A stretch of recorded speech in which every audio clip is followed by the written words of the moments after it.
Жыр жазайын халқыма, көркемде баз, хақтан безер кей адам көргенден аз.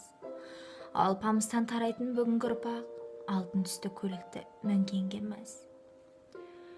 Жүрген қазақ қымызбен етке тойып, қашан тынбақ нәпсіге нүкте қойып.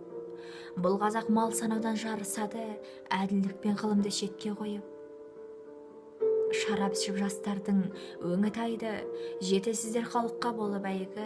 Дүниясы көз алдында күйіп кетсе, сорлы қазақ көреді соны қайғы. Үйі алтын болғанымен ауласы бұқ, екі ағайын тұтатар дауласы бұд. Сақалды молда көрсе кінәлайды, кейбір адам өзімен шаруасы жоқ. Ақиқаттың болса жанға еш ұнары, бұндай адам барлығын кеш шығады. Мыңға сыйлы құрметің болмаған соң, қымбат үйді салғаннан не шығады. Байғұс балық таяздан жұтыла алмай, өлмеске талпынады құтыға алмай. Бұл қазақ банкіден несие алып, ақырында жүреді құтыла алмай. Білімнен тұтатылған алау бөлек, онысыз болмасын жадау демек. Адам деген жетекші болу үшін алдымен шамасына қарау керек. Адалдық арамдықпен немесегіз, рухымыз жемқорлыққа неге семіз. Қазақтың жетіскені емес шығар, бұл қазақтың қасіреті демесеңіз.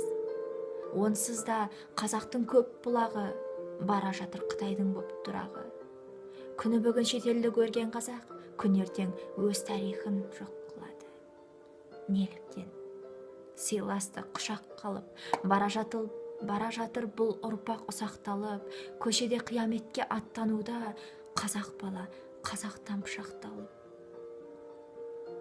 Жыр жазайын халқыма, көркемде бір адам бар ма ел үшін өртенбек кіл, әділдік етіліп аяқ асты, жалғанды қоғамда өркендеп тұр.